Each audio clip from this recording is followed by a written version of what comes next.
जय हिंद दोस्तों। मैं सोशल साइंस का क्लास 10 का आपका चैप्टर शुरू कर दिया था, यूरोप के राष्ट्रवाद। ठीक है, उसमें से कल हमने आपको पार्ट वन में कुछ चीज़ें आपको बताया। आज हम उसके आगे क्या करेंगे, शुरू करेंगे। चैप्टर आपका था हिस्ट्री का। फर्स्ट चैप्टर हम पढ़ा रहे थे हिस्ट्री। हिस्ट्री का क्लास का था, 10th क्लास का था। 10th क्लास का हिस्ट्री हम आपको पढ़ा रहे थे और पार्ट वन इसमें हम क्या कर चुके थे, आपको बता चुके थे। आज हिस्ट्री क्लास 10 का पार्ट 2 बताना है। पार्ट कौन सा बताना है? 2। ठीक है, हमने पहले कुछ चीजें आपको बताया था, आप हमें बताइए पहले। ठीक है, तब उसके बाद हम धीरे धीरे आगे बढ़ते हैं। आपको बताया यूरोप में राष्ट्रवाद का उदय किस शताब्दी में हुआ था? 19वीं शताब्दी में। ठीक है, राष्ट्रवाद किसे कहते हैं? देश प्रेम की भावनाएं क्या कहलाएगी? राष्ट्रवाद। चलिए, अच्छी बात। अगला बताइएगा, नेपोलियन कोड कब आया था? 1804 ईस्वी में। ठीक, नेपोलियन कोड में कितने बातों का जिक्र था? 4 बातों का जिक्र था। कौन कौन बातें थे? विशेषाधिकार, सामंती व्यवस्था, भू राजस्व और जागीरदारी शुल्क। इतना चीजें हमने आपको बता दिया। ठीक है, आज उसके आगे हम नेक्स्ट टॉपिक शुरू करेंगे पार्ट 2 के तहत, कि जितना जल्दी हो सके हम आपको रिवाइज करके चैप्टर क्या करें, मतलब बेहतर रिजल्ट लाने के लिए जल्दी से जल्दी हम इसे क्या करें, रिवाइज करें। ठीक है, अगला हेडिंग हम आज देखेंगे उसके आगे। ठीक, यूरोप में राष्ट्रवाद। यूरोप में राष्ट्रवाद, कहाँ पे राष्ट्रवाद देखना है? अगली हेडिंग हमारा यूरोप में राष्ट्रवाद। यूरोप में राष्ट्रवाद किस सदी में आए थे? 18वीं सदी में। किस सदी में? 18वीं सदी। सदी का या शताब्दी? सदी या शताब्दी। इस समय 3 जो देश थे, जर्मनी, इटली और स्विट्जरलैंड। जर्मनी, इटली और एक आपका देश था स्विट्जरलैंड। स्विट्जरलैंड। 18वीं शताब्दी में ये 3 देश थे, ये 3 हिस्सों में बटे हुए थे। मतलब इन जो यहाँ पे शासन चल रहा था, यहाँ पे कैसा शासन चल रहा था? राजशाही शासन। कैसा शासन चल रहा था? राजशाही शासन। इन 3 देशों का शासन कैसा था? राजशाही। हमने आपको शासन के बारे में कल बताया था। राजशाही शासन किसे कहेंगे? वह शासन जिस देश में क्या हो, राजा का शासन हो। तो ये राजशाही शासन चल रहा था, उन्हें 3 हिस्सों में हमने बांटा था। इनको क्या कहा जाता था? डचियो। डचियो, एंड जिसको डच कहते हैं कैंटनो। किसमें? कैंटनो। इसको किन किन बारे में? डचियो, कैंटनो में क्या किया गया था? विभाजित किया गया था। किसमें विभाजित किया गया था? इन्हें 3 हिस्सों में विभाजित किया गया था। देखिए, थोड़ा सा गलत हो गया। इसको 3 हिस्सों में हमने बांटा था। एक का नाम था राजशाही, दूसरे का नाम था डचियो और तीसरे का क्या नाम था? कैंटनो। क्या नाम था? कैंटनो। ठीक है, थोड़ा सा यहाँ पे गलती हो, इसके लिए सॉरी चाहते हैं। देखिएगा, यूरोप में राष्ट्रवाद किस सदी में शुरू हुआ था? 18वीं सदी में। किस सदी में शुरू हुआ था? 18वीं सदी में। यूरोप में राष्ट्रवाद जब 18वीं सदी में शुरू हुआ तो मुख्य रूप से 3 देशों की इसमें बात की गई है। पहला देश आपका जर्मनी, दूसरा देश इटली और तीसरा देश कौन सा है? स्विट्जरलैंड। कौन सा देश है? स्विट्जरलैंड। यहाँ पे किस प्रकार का शासन चल रहा था, यानी किन लोगों का शासन चल रहा था, किन लोगों में इसको विभाजित किया गया था? इनको 3 हिस्सों में विभाजित किया था। जर्मनी को क्या कहते थे? राजशाही। जर्मनी में राजशाही। इटली को क्या कहा जाता था? डचियों का शासन। इटली को डचियों। और स्विट्जरलैंड को किसमें भागे थे? कैंटोन। स्विट्जरलैंड किसमें भागे थे? कैंटोन में विभाजित किया गया था। ठीक है, यूरोप में राष्ट्रवाद किस सदी में आया था बताइएगा? 18वीं सदी में। किस सदी में आया था? 18वीं सदी में। इसमें 3 देशों की बातें आपके सिलेबस में की गई। पहला देश जर्मनी, दूसरा देश इटली और तीसरा देश कौन सा? स्विट्जरलैंड। कौन सा देश है? स्विट्जरलैंड। इनके शासन को बताया गया कि इनके समय कैसा शासन चल रहा था। तो जर्मनी में कैसा शासन चल रहा था? राजशाही। जर्मनी में कैसा शासन चल रहा था? राजशाही। इटली में कैसा शासन चल रहा था? डचियों का शासन। कैसा शासन? डचियों का शासन। और स्विट्जरलैंड में कैसा चल रहा था? कैंटोनों का शासन। का मतलब इनको अलग अलग हिस्सों में हमने क्या किया था? विभाजित किया था। ठीक है, ये चीज था यूरोप में राष्ट्रवाद। अब यूरोप में राष्ट्रवाद में कुछ कुछ नए चीजों का क्या क्या इसके अंतर्गत आता है, जिसके बारे में देखेंगे। ठीक है, चलिए देखिएगा, ये 3 चीजों आपको समझ में आ गया होगा। अब इसमें हम देखेंगे कुछ चीजों का उदय हुआ था। पहला आपका इसमें दिया है नया मध्यम वर्ग। नया मध्यम वर्ग को समझना है। नया मध्यम वर्ग आपका दे दिया। उसके बाद उदारवाद, दूसरा इसमें है उदारवाद। दूसरा क्या है? उदारवाद। दूसरा क्या विद्यार्थी? उदारवाद। रूढ़िवाद। दूसरा क्या है? उदारवाद। तीसरी चीज है रूढ़िवादी। तीसरी चीज क्या है? रूढ़िवादी। तीसरी चीज रूढ़िवादी। और चौथा चीज है क्रांतिकारियों का उदय। चौथी चीज क्या है? क्रांतिकारियों का उदय। क्रांतिकारियों का उदय।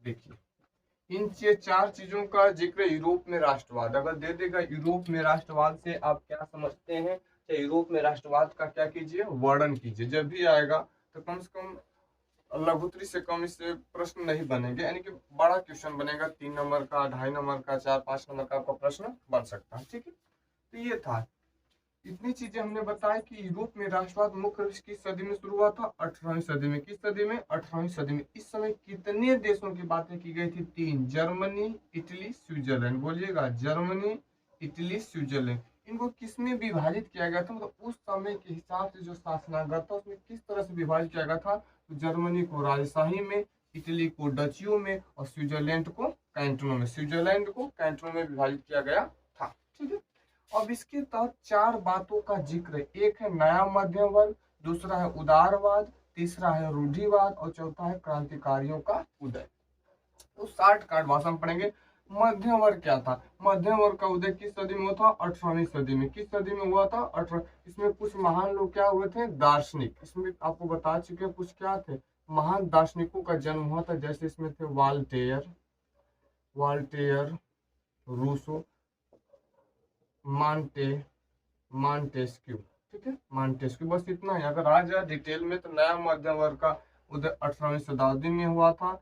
कुछ महान दार्शनिक थे, जैसे वाल्टेयर थे, रूसो थे और कौन थे? मांटेस्क्यू। कौन थे? मांटेस्क्यू। चलिए ठीक है। उदारवाद किसे कहते हैं? वो जो क्या चाहे सबके लिए सबके लिए धार्मिक अधिकार। कैसा अधिकार? सभी लोगों के लिए समान धार्मिक अधिकार, सभी धर्मों का समानता का अधिकार। कैसा अधिकार चाहेगा? समानता का अधिकार,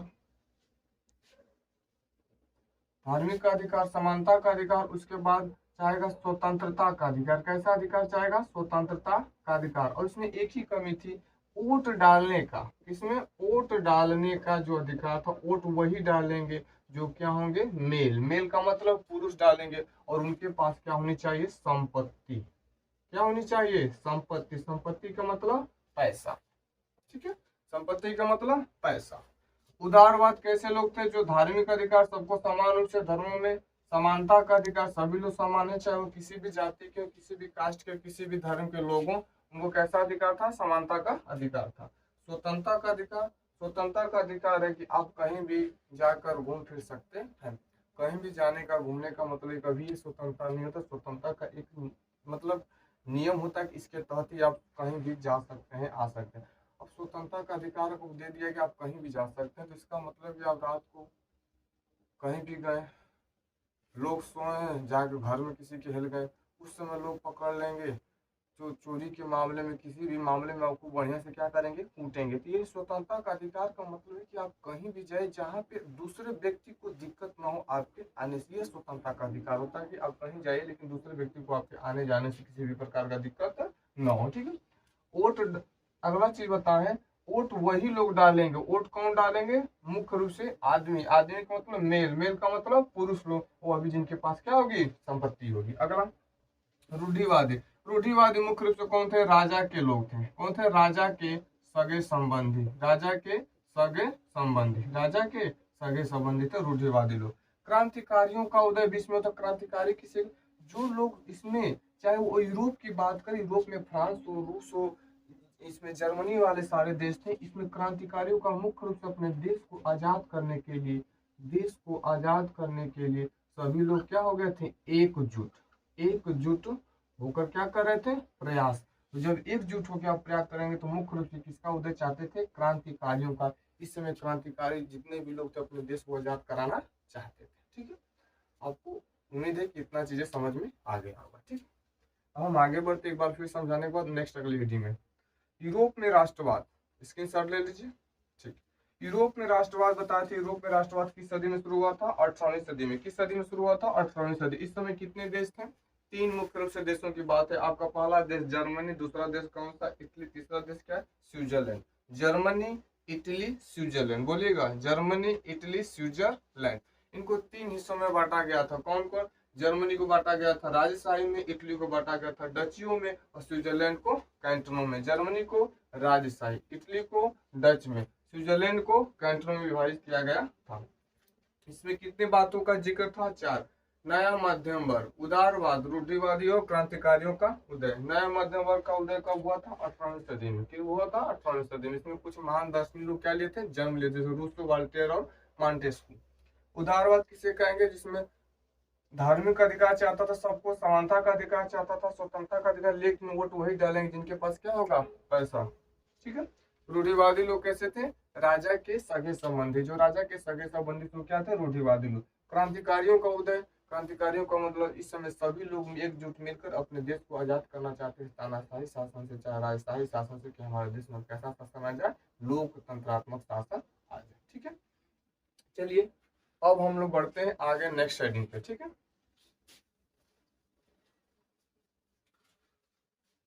नहीं, जो चीजें आपको समझने में दिक्कत हो कमेंट बॉक्स में जरूर लिखिए, हमें इस चैप्टर में फलाना दिक्कत है। ठीक है। अगला हेडिंग है कुलीन वर्ग और नया मध्यम वर्ग। इसके बाद अगली हेडिंग हमको पढ़ना है कुलीन वर्ग और नया मध्यम वर्ग। नया मध्यम वर्ग कुछ नहीं, दोनों सेम। देखिए यहीं पे हम आपको इसको बता दे रहे कुलीन वर्ग और नया मध्यम वर्ग में अंतर। ठीक है। इसमें दिया गया टॉपिक कुलीन वर्ग और नया मध्यम वर्ग। कुलीन वर्ग किसे कहते हैं? कुलीन वर्ग का मतलब जो राजा के सगे संबंधी थे। राजा के सगे संबंधी वर्ग कौन से थे? कुलीन वर्ग। एक पॉइंट आराम से 2-2 पॉइंट 3-3 पॉइंट बना सकते हैं। कुलीन वर्ग राजा के सगे संबंधी थे। ये फ्रांस का द्वितीय वर्ग था। कौन सा? द्वितीय वर्ग था। तीसरी चीज, कुलीन वर्ग से शुरुआत में टैक्स नहीं लिया जाता था। टैक्स नहीं लिया जाता था। बस 3-3 पॉइंट लिखिए। बाद में लिया गया, बाद में लिया गया, यही फ्रांस की क्रांति का कारण बना। यह भी फ्रांस की क्रांति का कारण बना। 3 हेडिंग बस, इससे ज्यादा नहीं। खूब बढ़िया से आपको बोर्ड में नंबर मिलेगा। 3 हेडिंग। ठीक है। कुलीन वर्ग कौन से थे? राजा के संबंधी, यानी कि रिलेशन वाले, चाचा चाची, मौसा मौसी, नाना नानी, साला साले, जितने सब आएंगे किस कौन से वर्ग के थे? कुलीन वर्ग थे। दूसरी पॉइंट, ये फ्रांस का चौथा वर्ग था, द्वितीय वर्ग था। फ्रांस का चौथा वर्ग था बाबू, द्वितीय वर्ग था। बाबू का मतलब दोनों लोग, बाबू और बहनी। ठीक है। तीसरा आपको बताएं, कुलीन वर्ग से शुरुआत में क्या नहीं लिया जाता था? टैक्स। टैक्स का मतलब कर। हम बताए थे फ्रांस में कौन सा टैक्स लिया जाता था? आप लोग पढ़े होंगे, बताइएगा। कौन सा टैक्स लिया जाता था? टाइड नामक टैक्स। ये कैसा कर था? धार्मिक कर था। कैसा कर था? धार्मिक कर था। ठीक है। बाद में इनसे टैक्स लिया गया, यह भी फ्रांस की क्रांति का एक क्या बना? कारण बना। क्या बना? कारण बना। आएगा नया मध्यम वर्ग। कुछ नहीं करना, नया मध्यम वर्ग पाला। नया मध्यम वर्ग का उदय किस सदी में? 18वीं सदी में। कब हुआ था इसका? 18वीं सदी में। नया मध्यम वर्ग का उदय कब सदी में हुआ था? 18। इसमें कुछ महान दार्शनिक जन्म लिए थे। कुछ महान दार्शनिक जन्म लिए थे। जैसे में आप लिख सकते हैं एग्जाम्पल, राइटिंग पे मत जाइएगा। जैसे था Rousseau, Voltaire, Montesquieu. Rousseau, Voltaire और मॉन्टेस्क्यू। ठीक है। तीसरी चीज इसमें आप लिखेंगे कि नया मध्यम वर्ग में क्या होता है? ये लोग मुख्य रूप से व्यापार करते थे। किसकी व्यापार करते थे? रेशम वस्त्रों की। रेशम तथा ऊनी वस्त्रों का। रेशम तथा ऊनी वस्त्रों का। रेशम तथा ऊनी वस्त्रों का। ठीक है। इतना आपको समझ में आ गया होगा। अब हम आगे चले तो ठीक है। चलिए मैं बता दीजिएगा तब आगे बढ़ेंगे। स्क्रीनशॉट ले लीजिएगा। ठीक है। कुलीन वर्ग नया मध्यम वर्ग का अंतर। कुलीन वर्ग किसके संबंधित है? राजा के सगे संबंधित है। ये फ्रांस का चौथा वर्ग था, द्वितीय वर्ग था। चौथा वर्ग था, द्वितीय वर्ग था। इनसे किसी भी प्रकार का टैक्स नहीं लिया जाता था। इनसे किसी भी प्रकार का टैक्स नहीं लिया जाता था। अब बताइएगा नया मध्यम वर्ग। नया मध्यम वर्ग का उदय किस सदी में हुआ था? 18वीं सदी में। किस सदी में हुआ था? 18वीं सदी में। नया मध्यम वर्ग में कुछ महान दार्शनिक लोग जन्म लिए थे, जैसे बताइए आप लोग, रूसो, वाल्टेयर और मॉन्टेस्क्यू। रूसो, वाल्टेयर और मॉन्टेस्क्यू ये मुख्य रूप से किस चीज का व्यापार करते थे? तो ये ऊनी तथा रेशमी वस्तुओं का क्या करते थे? व्यापार करते थे। ठीक है, चलिए हम नेक्स्ट आगे चलते हैं।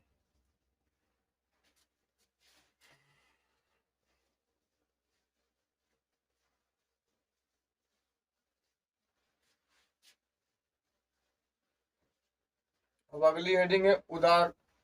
एक कथन है अर्नेस्ट। अर्नेस्ट एक विद्वान थे, इन्होंने एक कथन दिया था अर्नेस्ट।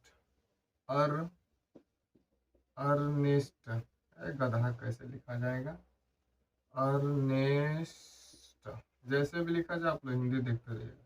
अर्नेस्ट, अर्नेस्ट देखेंगे, इन्होंने कहा था राष्ट्र प्रयासों एवं बलिदानों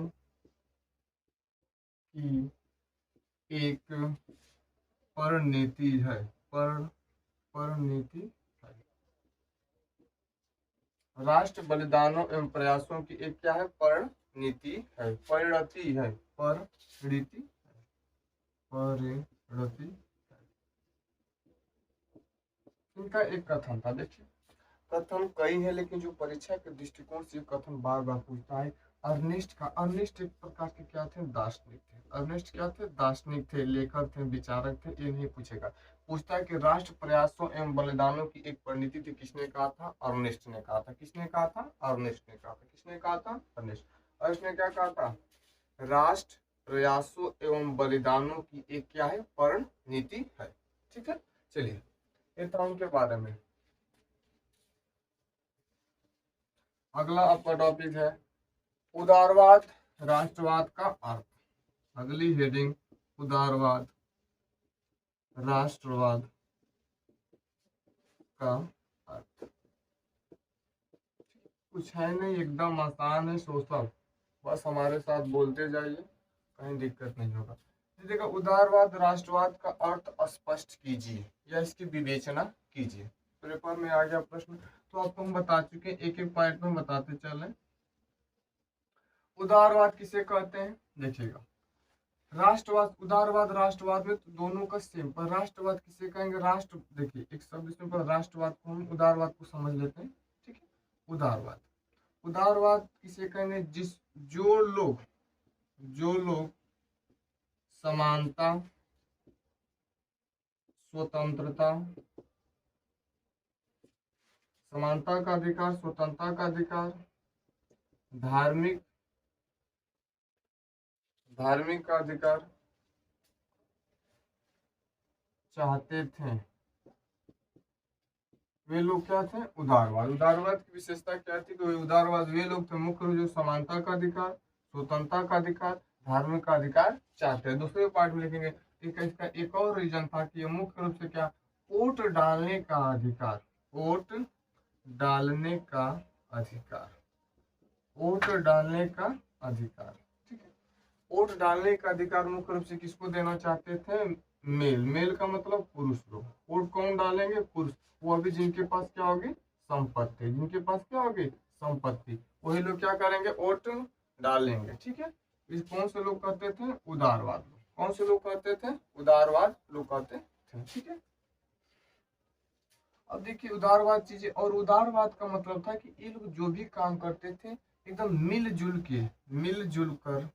मिलजुल कर अपने देश में राजशाही शासन को समाप्त करना चाहते थे। शासन को समाप्त करना चाहते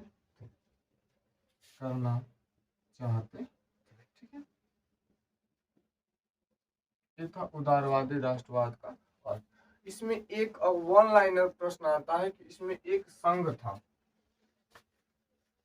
इसमें एक नीचे आता है इसी पॉइंट में कि जाल वेराइन क्या था? जाल वेराइन क्या था? जाल वेराइन क्या था? तो जाल वेराइन एक क्या था? शुल्क संघ था। जाल वेराइन क्या था? शुल्क संघ था। जालवेरायन क्या था? एक शुल्क संघ था, शुल्क लिया जाता था, लोगों से पैसे लिए जाते थे। जालवेरायन कब आया था? 1834 में, 1834 में, 1834 में, ठीक है। इसमें पहले पैसे लिया जाता था 30 पैसे। पहले कितने लिया जाते थे? 30 पैसे। लेकिन धीरे धीरे बाद में कितने पैसे कर दिए गए? 2 पैसे। कितने कर देंगे? 2 पैसे, ठीक है। ये था अब इसके बारे में लिखने के लिए, इससे ज्यादा प्रश्न आपसे नहीं पूछेगा, ठीक है। खूब अच्छे से आप इसको लिख सकते हैं, थोड़ा सा और बढ़िया से बना चुना के। जैसे शादी ब्याह के देखते हैं समय बनाने चुनाने का, सबसे ज्यादा बनाने चुनाने का काम करती हैं लड़कियां, ठीक है।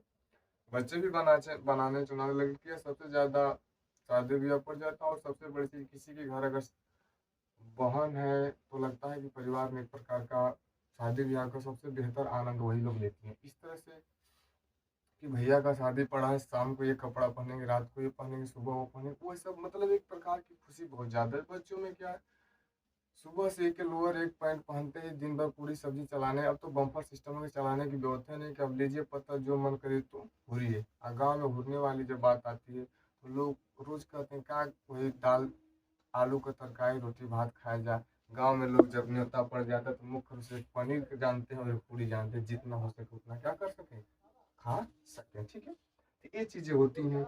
मुख्य रूप से आप कितना बना चुना के कर सकते हैं। जैसे शादी भी आ जाता है तो कितना बढ़िया से मेकअप करा के बच्चे भी जाते हैं और बच्चियां भी जाती है। एक एक से क्रीम है, जैसे फेयर लवली, उसका नाम हमेशा बदल के फेयर एंड वो लवली हो गया, ठीक है। तो हमेशा बेहतर से बेहतर बनाने का प्रयास कीजिए, ठीक है।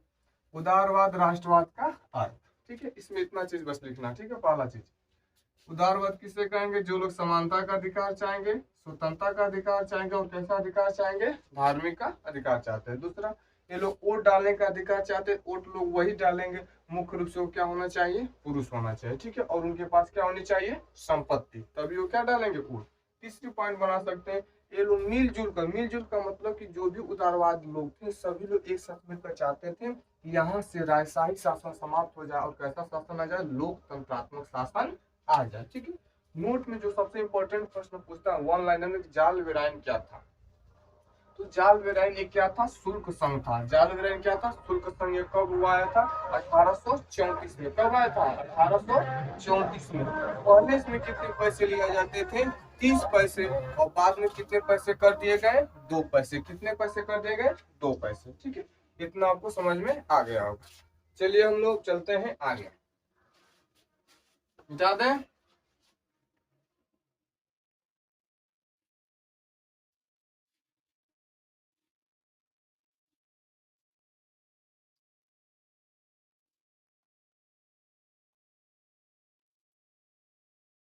अगली हेडिंग, 1815 ईस्वी में नया संरक्षणवाद। संरक्षणवाद, देखिए 1815 ईस्वी में नया संरक्षणवाद। इसमें क्या करना? 1815 ईस्वी में किसकी हार हुई थी? नेपोलियन। 1815 ईस्वी में नेपोलियन को क्या कर दिया गया था? पराजित। 1815 ईस्वी में नेपोलियन को पराजित जब किया गया था। संरक्षण का मतलब होता है जो भी उसके नेपोलियन के द्वारा जीते गए क्षेत्र उसको क्या करे? सही ढंग से सुरक्षित रखा जाए, ठीक है। तो 1815 ईस्वी में नया संरक्षणवाद से आप क्या समझते हैं? जब भी प्रश्न बनेगा अति लघुत्तरी ही प्रश्न से बनेंगे, ठीक है। तो 1815 ईस्वी नया संरक्षणवाद में इसमें मुख्य रूप से नेपोलियन को क्या कर दिया गया था? पराजित। किसके द्वारा? मित्र राष्ट्र के द्वारा। किसके द्वारा पराजित किया गया था? मित्र राष्ट्र के द्वारा, ठीक है। पराजित करने के बाद जितना इसने चीजों को जीता था, जो भी इसने क्षेत्र को क्या किए थे? जीते थे। क्षेत्र का मतलब जो भी एरिया को इसने क्या किया था? जीता था। अब जीते हुए एरिया पे मित्र राष्ट्र ने क्या करना शुरू कर दिया? कब्जा। मित्र राष्ट्र ने क्या शुरू कर दिया? मित्र मित्र अब पूरी चीजें हम बोलते जा रहे हैं। मित्र राष्ट्र ने क्या शुरू कर दिया? कब्जा करना शुरू कर दिया। तो कब्जा करना शुरू किया गया तो पहले इसमें एक अध्यक्षता की गई कि मीटिंग किया जाए कि कब्जा जब किया जाएगा तो इसमें एक मुख्य रूप से लीडर होना चाहिए। इसकी अध्यक्षता कौन करेगा? जब ये मीटिंग शुरू हुई तो उसमें जो मीटिंग शुरू हुई उसकी अध्यक्षता कर रहे थे chancellor chancellor Duke Metternich. Metternich chancellor due Metternich. 1815 ईस्वी में जो नया संरक्षणवाद हुआ था, इसकी अध्यक्षता की जब बात आई कि इसके अध्यक्ष कौन बनेंगे, तो इसके अध्यक्ष बनाने की बात है चांसलर ड्यू मैटरनिक। और इसमें जो अध्यक्षता की गई मुख्य रूप से एक संधि पे की गई थी, वो संधि कौन सी थी? वियना की संधि। कौन सी संधि थी? वियना की संधि। कब हुई थी? कब हुई थी वियना की संधि? बताइएगा आप लोग, वियना की संधि कब हुई थी? 1815। कब हुई थी? 1815 ईस्वी में। ये था आपका, ठीक है। तो आपको अच्छे से समझ में आ गया होगा, ठीक है। चलिए एक बार फिर से हम बताने के प्रयास करें। 1815 ईस्वी के नया संरक्षणवाद से आप क्या समझते हैं? तो 1815 ईस्वी के नया संरक्षण में नेपोलियन को क्या कर दिया गया था? पराजित कर दिया गया था। किसको पराजित हमने किया था? नेपोलियन को। किसने पराजित किया था? मित्र राष्ट्र ने। किसने पराजित किया था? मित्र राष्ट्र ने, ठीक है। पराजित करने के बाद उसके द्वारा जो भी क्षेत्र क्या किया गया था? जीता गया था, सारे क्षेत्रों पर मित्र राष्ट्र ने क्या करना शुरू कर दिया? कब्जा। क्या करना? कब्जा, समझ रहे?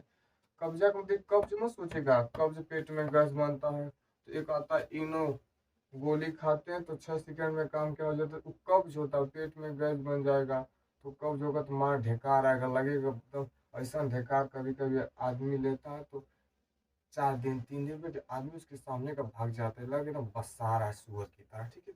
कब्ज होता है कब्जा। कब्जा का मतलब किसी एक व्यक्ति का जो शासन है उस पर क्या करना, दूसरा व्यक्ति जाके अपना शासन करना। एक राजा किसी दूसरे राजा को जब हरा देता है तो उस पर क्या कर लेता है? कब्जा कर लेता है। ये कब्जा, तो वो कब्ज होता है, ठीक है ना। अब इसमें कब्जा करने की बात आई तो कब्जा कैसे किया जाएगा? तो पहले इसकी चारों तरफ से इसमें लोगों को बुलाया गया, जो भी मित्र राष्ट्र में देश आते थे, जैसे प्रसा आता था, ऑस्ट्रिया आता था, रूस आता था, इस सारों को बुलाया गया। और कब बुलाया गया? 1815 ईस्वी में। और इसमें एक संधि रखी गई। वो इस 1815 ईस्वी में जब बुलाया गया तो कौन सी संधि के तहत बुलाया गया था? वियना की संधि। कौन सी संधि बुलाया गया था? वियना की संधि। और इसमें अध्यक्ष कौन थे? Chancellor Duke Metternich. कौन थे? Chancellor Duke Metternich. अध्यक्ष कौन थे? चांसलर ड्यूक मैटरनिक, ठीक है। चलिए मिटा दें, ठीक। आइएगा अब हम आगे चलते हैं।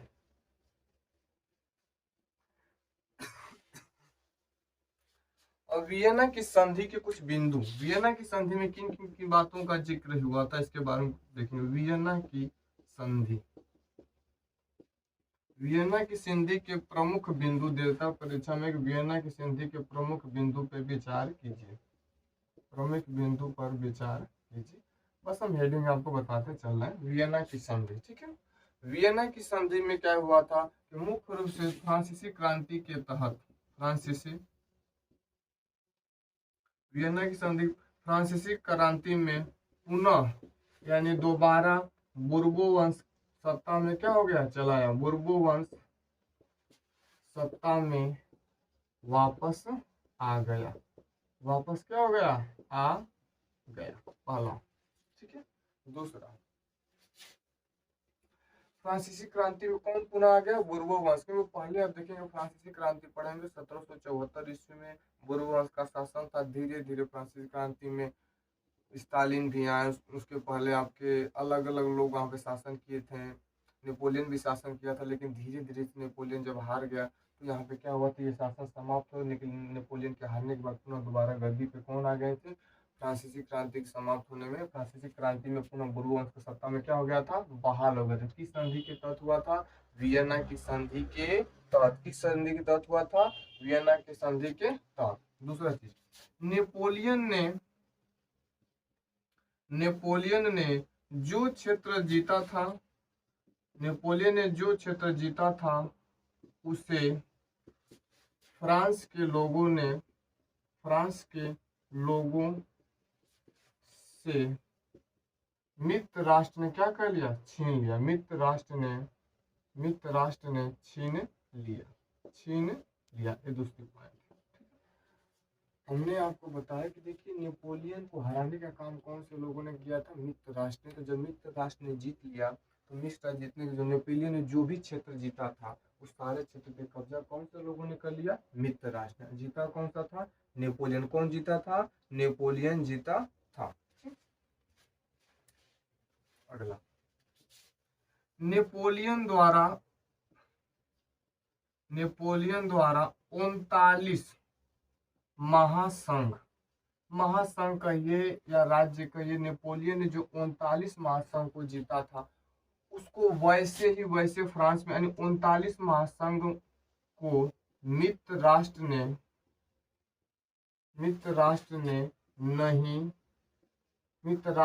इस पर कब्जा नहीं किया। किस पे कब्जा नहीं किया? बहुत सारी चीजों पे कब्जा कर लिया था, लेकिन जो नेपोलियन के द्वारा 39 महासंघ को जीता गया था, 39 राज्यों को जीता गया था या 39 क्षेत्रों को जीता गया था, उन क्षेत्रों पर मित्र राष्ट्र ने किसी भी प्रकार का कब्जा नहीं किया। ठीक है। अगला चीज, इसमें पूर्व में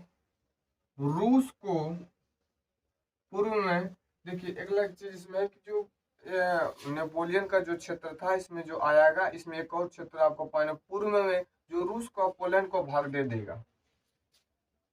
पूर्व में जो क्षेत्र था, रूस को कौन सा भाग दे दिया गया? पोलैंड। रूस को क्या दे दिया गया? पोलैंड। अगला जो पूर्व में रूस को जो पोलैंड जो क्षेत्र था, उसका जो पूर्व का हिस्सा था, वो रूस ने क्या कर लिया? उस पर कब्जा कर लिया। किसने कब्जा कर लिया? रूस ने कब्जा कर लिया। अगला, तथा प्रसा ने सैक्सनी पर कब्जा कर लिया। प्रसा ने किस पे कब्जा कर लिया? सैक्सनी पर कब्जा कर लिया। प्रसा ने किस पे कब्जा कर लिया? सैक्सनी पे।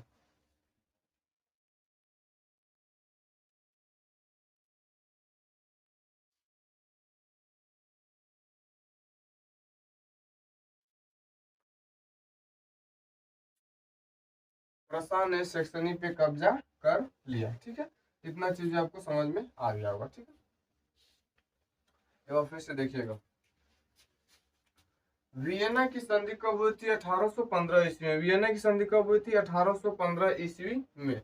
इसमें क्या होता? फ्रांसीसी क्रांति में पुनः कौन सा सत्ता बहाल हो गया? बूर्बोवंश क्या हो गया? सत्ता में वापस आ गया। जब वियना की संधि 1815 ईस्वी में हुई थी, तो इसमें पहला पॉइंट बताया गया कि जो पहले फ्रांसीसी क्रांति में बूर्बोवंश समाप्त हो चुका था, वियना की संधि के बाद तुरंत क्या हो गया? फ्रांस में इसका कब्जा हो गया, यानी फिर से सत्ता में कौन आ गया था? बूर्बोवंश। दूसरा चीज, नेपोलियन ने जो क्षेत्र जीता था, उसमें फ्रांस के लोगों ने क्या किया? यानी कि फ्रांस के लोगों से कौन से लोगों ने छीन लिया? मित्र राष्ट्र।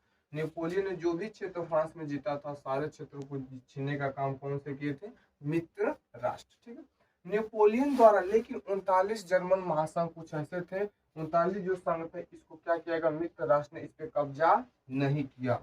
अगला है, पूर्व में रूस को कौन सा हिस्सा दे दिया गया? पोलैंड में। जो पूर्व का क्षेत्र था वहां का यूरोप महाद्वीप में, उसमें रूस को कौन सा हिस्सा दे दिया? पोलैंड देश पे कब्जा कर लिया। और प्रसा ने किस पे कब्जा कर लिया? सेक्सनी पे कब्जा करने का मतलब इसके एक भाग पे कब्जा कर लिया। किस भाग पे? एक भाग पे। जैसे कई भाग हर चीज का होता है, ठीक है, हमारे शरीर का भी कई भाग है, मुंह, पेट, हाथ, पैर, ऐसे कई प्रकार के भाग, उसमें से एक भाग पे किसने कब्जा कर लिया? रूस ने करे, सेक्सनी ने क्या कर लिया? कब्जा कर लिया। सेक्सनी पे कब्जा किसने कर लिया? प्रसा ने कब्जा कर लिया। ठीक है, चलिए, इतना चीजें आपको हमको उम्मीद है समझ में आ गया होगा। ठीक है, तो आज के लिए बस इतना ही। आगे आपकी मुख्य रूप से 2 और कक्षाएं चलेगी, उसमें हम क्या करेंगे? इसको कवर कर लेंगे। ठीक है, चलिए, तो आज के लिए प्रश्न पहले बताइएगा। ठीक है, वियना की संधि कब हुई थी? 1815 ईस्वी। वियना की संधि 1815। जाल वेराइन क्या था? एक शुल्क संघ था। जाल वेराइन क्या था? एक शुल्क संघ था। बताइएगा, जाल वेराइन कब आया था? 1834 में। जाल वेराइन कब आया था? 1834 में। ठीक, जाल वेराइन में पहले कितने पैसे लिए जाते थे? तो जाल वेराइन में पहले कितने पैसे लिए जाते? बताइएगा। 1800 कितने पैसे लिए जाते थे? 30 पैसे। और बाद में इनसे कितने पैसे लिए गए? 2 पैसे। कितने पैसे लिए गए? 2 पैसे। चलिए, ठीक है, तो हम आपको यहीं तक पढ़ाते हैं। आगे की कक्षाएं कल हम आपको दिया जाएगा। ठीक है, जय हिंद दोस्तों।